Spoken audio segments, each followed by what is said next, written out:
मेरा बिलीव है कि आज परमेश्वर का जो वर्ड है वो आपको एक लाइट देगा, एक रोशनी देगा और आप समझेंगे कि परमेश्वर किस तरह से आपकी लाइफ में काम करता है। आज मैं पढ़ूंगा निर्गमन की पुस्तक, उसके 5 बाब को अगर आप पढ़ते हैं तो ये तब का समय है जब परमेश्वर ने मूसा को चुना। मूसा ने जाने से इनकार किया, मूसा ने परमेश्वर से बहस की, परमेश्वर ने उसके भाई को भी चुना, फिर दोनों को वहाँ पर भेजा फिरौन के सामने। और जब मूसा और हारून फिरौन के सामने जाते हैं और उन्हें अपनी प्रजा को छोड़ने के लिए बोलते हैं कि परमेश्वर कहता है कि इन्हें जाने दे, तो वचन में लिखा है कि फिरौन अपने काम करने वाले प्रधानों को आज्ञा देता है कि उनसे ज्यादा काम लिया जाए। 5 बाब उनकी 9 आयत में लिखा, उन मनुष्यों से और भी कठिन सेवा करवाई जाए कि वो उसमें परिश्रम करते रहें और झूठी बातों पर ध्यान ना लगाएं। आप अगर शुरू से देखें, जब परमेश्वर ने अपने वचन को भेजा और उनका छुटकारा नजदीक था, तो वचन में लिखा है कि शैतान ने उन्हें और तंग करना शुरू किया। राजा ने कहा इन्हें और तंग करो, जो मिट्टी की ये ईंटें बनाते हैं और तुम इन्हें पुआल देते हो, वो भूसा जिसे बोलते हैं, जो उसमें डालकर वो ईंट बनती थी और स्ट्रांग होती थी, कि वो हम सप्लाई करेंगे, ईंटें ये बनाएंगे। लेकिन राजा ने कहा अब पुआल भी यही ढूंढेंगे, खेतों में जाएंगे, बाहर जाएंगे, सूखी घास ढूंढेंगे और ईंटें भी उतनी ही बनाएंगे। और वचन में लिखा है इस बात के कारण उन्होंने मूसा और हारून से लड़ाई की। और मूसा और हारून परमेश्वर के सामने गए। मूसा ने प्रभु से कहा, प्रभु तूने इनका कुछ भी छुटकारा नहीं किया। लेकिन अगर हम स्पिरिचुअली इस घटना को समझते हैं तो इस तरह से समझेंगे कि जब आपका छुटकारा होने वाला होता है तो शैतान हमेशा कोशिश करता है आपको ज़्यादा तंग करने की। जब वो आपकी लाइफ में देखता है कि आने वाले समय में परमेश्वर का आत्मा इसकी ज़िंदगी में बड़े काम करने वाला है, या परमेश्वर की एक बड़ी योजना है, उसे पूरा दिखता नहीं लेकिन उसे कुछ रोशनी दिखाई देती है, कुछ वो स्पिरिचुअल सेंस करता है उन चीज़ों को। जब मैं मसीह में आया, मेरी मुसीबतें अगले साल और बढ़, कई जगह के ऊपर, कई विषयों के ऊपर और बढ़ गई थी मसीह में आने के बाद, कम होने की बजाय। क्योंकि शैतान इस बात को जानता था कि अब इसका छुटकारा नज़दीक है। आपने कभी इस बात की ओर गौर किया कि जब आप किसी भी जगह पे जाते हैं, कोई आपका विरोध नहीं करता, कोई आपको कुछ नहीं कहता, लेकिन जिस दिन आप ये फैसला करते हैं आपको चर्च जाना है, जिस दिन आप चर्च जाना शुरू करते हैं, कितने लोग हैं जो आपका विरोध करते हैं। परमेश्वर के वचन में लिखा कि माँ बेटी की, बेटी माँ की विरोधी होगी। क्यों? जब वो परमेश्वर के वचन को मानने के लिए चल पड़ते हैं। तेरे बैरी घर के लोग होंगे। क्यों? ऐसा क्यों? क्या तुम कोई गलत काम कर रहे हो? जब तुम नशा बेचते थे, नशा खाते थे, जब तुम गलत काम करते थे, तुम्हारा कोई विरोधी नहीं था। लेकिन जैसे ही तुम परमेश्वर में आए, शैतान तुम्हारा विरोधी है, लोग तुम्हारे विरोधी हैं। मेरे नाम के कारण, यीशु ने कहा, तुम सताए जाओगे, मेरे नाम के कारण बहुत लोग तुमसे बैर करेंगे। आप इमेजिन करो, जिन लोगों को हम जानते भी नहीं, मिले भी नहीं, कभी बात नहीं हुई, वो लोग भी आपका विरोध करते हैं। क्यों? जिनका आपने बुरा नहीं किया, जो आपको जानते नहीं, आप उनसे मिले नहीं, आपकी उनसे कोई दुश्मनी नहीं, क्यों? आपने कभी सोचा? अब यहां पर जब शैतान ने देखा कि ये छूटने वाले हैं, उसने राजा के दिल में डाला कि इन्हें और तंग किया जाए। क्यों? परमेश्वर में आने पर ही विरोध हुआ। आप सब जगहों पे गए, आप कभी आपका किसी ने विरोध नहीं किया, लेकिन मसीहियत में ही जाने के का विरोध क्यों? क्योंकि शैतान को पता है कि आपका छुटकारा मसीहियत में है।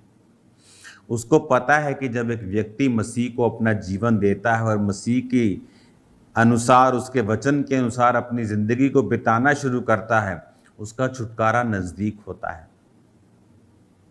शैतान को मालूम था कि परमेश्वर ने अपने वचन मूसा और हारून के जरिए इनके जीवन में भेजे हैं और वो स्पिरिचुअली सेंस कर सकता था, इसलिए उसने और तंग करना शुरू किया लोगों को। लोग और दुखी हो गए, उन्हें लगता था कि ये और मुश्किल हमारे सिर पे खड़ी हो गई है कि अभी हमें पुआल भी जो है वो बटोरना पड़ रहा है। लेकिन कई बार हम अपनी लाइफ में अपने जीवन के आसपास होने वाली घटनाओं को कभी भी स्पिरिचुअली समझ नहीं पाते हैं। हमें लगता है कि हमें और मुसीबत आ गई। 2009 में मेरा पूरा बिजनेस जला दिया, और मुसीबत आ गई। लेकिन स्पिरिचुअली क्या हो रहा था? स्पिरिचुअली परमेश्वर एक तैयारी कर रहा था। स्पिरिचुअली मेरा छुटकारा बहुत नज़दीक था, लेकिन शैतान ये दिखाने की कोशिश कर रहा था कि तू और दुखी है, अपना ध्यान हटा ले। राजा ने क्या कहा? ध्यान से पढ़ो। उसने कहा झूठी बातों पे ध्यान ना लगाएं, इसको इतना दबा दो, इतना प्रेशराइज कर दो, इतने दुख उसकी जिंदगी में डाल दो कि परमेश्वर की बातों पर ध्यान ना लगाए। कि बिजनेस जला दिया, डिप्रेस एक्स्ट्रा कर दिया कि परमेश्वर की बातों पर ध्यान ना लगाए। लेकिन जो वचन को समझने वाले लोग हैं, जो आत्मिक लोग हैं, वो इस बात को समझते हैं कि आपका छुटकारा परमेश्वर के वचन से और परमेश्वर की आत्मा के सहारे से आता है। और परमेश्वर के वचन में लिखा है आपको अड़े रहना है और खड़े रहना है अगर आपको गवाही के साथ वापस आना है। शैतान ने सेंस किया और शैतान ने और तंग करना शुरू किया। कहता है इनको इतना तंग करो, इतना मेहनत इनको करने के लिए दो, ये झूठी बातों की ओर ध्यान ना लगाएं। और यही आज शैतान की सोच है। वो फंसाता है, इतना प्रेशराइज करने की कोशिश करता है कि आप मसीह की बातों की ओर ध्यान ना लगाएं। और मसीह की बातों में ही छुटकारा है। वो फ्रस्ट्रेट करने की कोशिश करता है, दुखी करने की कोशिश करता है। लेकिन जो स्पिरिचुअल लोग हैं, आपको ये बात समझनी है, आपका छुटकारा परमेश्वर के वचन के बीच में है। कोई मायने नहीं करता आपकी लाइफ में क्या चल रहा है, कितनी प्रेशराइज्ड सिचुएशन चल रही है, क्या चल रहा है। आपको इस बात का ध्यान देना है कि परमेश्वर का वचन मुझसे क्या कहता है। जब वो दुखी हो गए तो मूसा और हारून की बातों की ओर कान लगाना भी मुश्किल हो गया। उनकी बातों की ओर वो कान नहीं लगाते थे, उनको इग्नोर करने लग गए, जब तक कि परमेश्वर ने बीच में पड़ के चिन्ह और चमत्कार नहीं दिखाए। ये इंसानी फितरत है, लेकिन हमें ये बात समझनी है, हमारा छुटकारा परमेश्वर में खड़े रहने से है। उसके वचन के ऊपर, उसकी आज्ञाओं के ऊपर जो परमेश्वर ने हमें सौंपा है, उस पर हमें खड़े रहना है। और ये चीज़ें स्पिरिचुअली एक साइन हैं। शैतान की फ्रस्ट्रेशन एक साइन है कि आपका छुटकारा जो है वो बहुत नज़दीक है। वो कभी नहीं चाहता कि आप संपूर्ण रीति के साथ छुटकारा पाएं। वो आपको चाहता है आप शैतान के ही गुलाम बने रहें सारी उम्र। अब एक व्यक्ति जिसके हाथ में कैंसर का फोड़ा है, कैंसर का जख्म है, और डॉक्टर उससे कह रहा है कि मैं इसको रिमूव कर दूंगा और तुझे ठीक कर दूंगा, पर उसको दर्द हो रहा है, तो वो इस चक्कर में कि मुझे दर्द ना हो वो ऑपरेशन नहीं करवाया, और एक दिन क्या, वो मर गए। वही हाल लोगों का है। कुछ लोग बोलते हैं मैं जब ज़्यादा प्रार्थना करता हूं ना, मुझे ज़्यादा मुसीबतें आती हैं।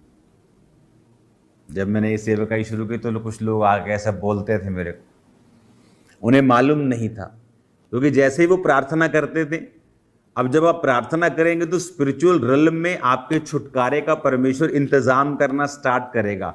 वो थिंग्स हैपन होनी शुरू होंगी, वो चीज़ें शुरू होनी शुरू होंगी। लेकिन जैसे ही शैतान देखता है कि इसने प्रार्थना शुरू कर दी, वो आपको डबल तंग करता है। आप सोचते हो मुसीबत आ गई, ज़्यादा आ गई, इसलिए मैं प्रार्थना नहीं करूँ। मैं प्रार्थना नहीं करता हूँ तो ठीक थोड़ी करता हूँ तो ठीक रहता हूँ।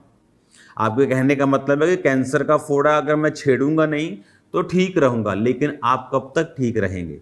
एक समय तक। उसके बाद शैतान वो बल्कि और दुगनी और 4 गुना और 10 गुना चीज तेजी से और इंटेंसिटी से और फायर से आपको नाश करेगा। अगर आप अब प्रार्थना करेंगे और मुसीबत आने पे आपको मालूम है कि क्यों मुसीबत आ रही है जब प्रार्थना शुरू कर रहे हैं, क्योंकि शैतान सूंघता है, वो सूंघ रहा है, वो देख रहा है कि ये छुटकारा पा जाएंगे।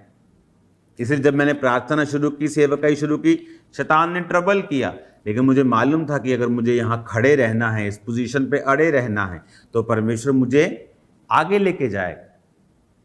अब ये आपको डिसाइड करना है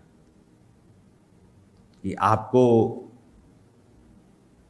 उसका इलाज करना है परमानेंट और लंबा जीना है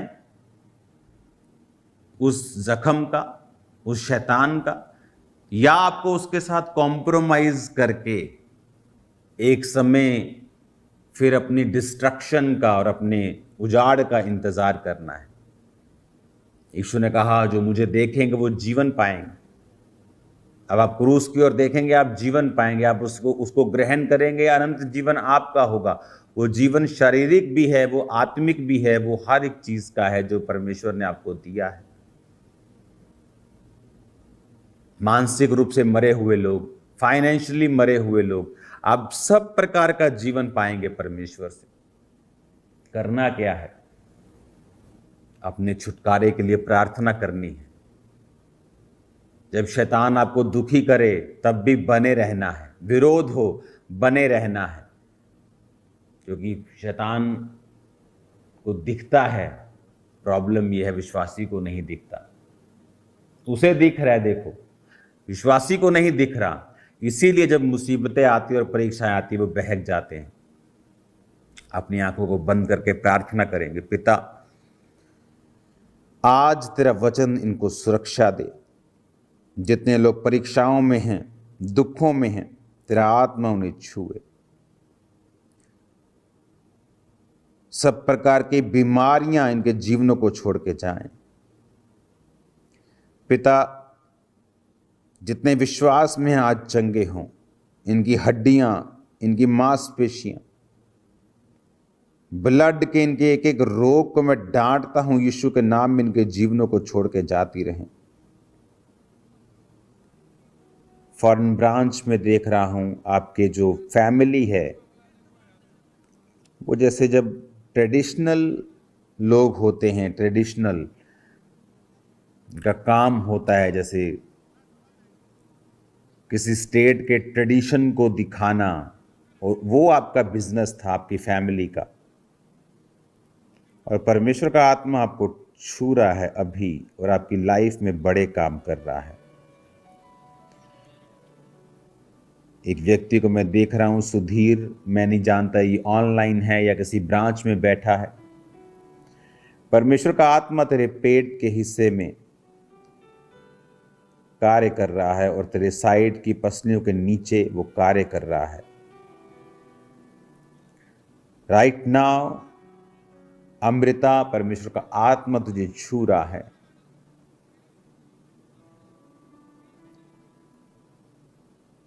तेरे रास्तों को वो साफ कर रहा है।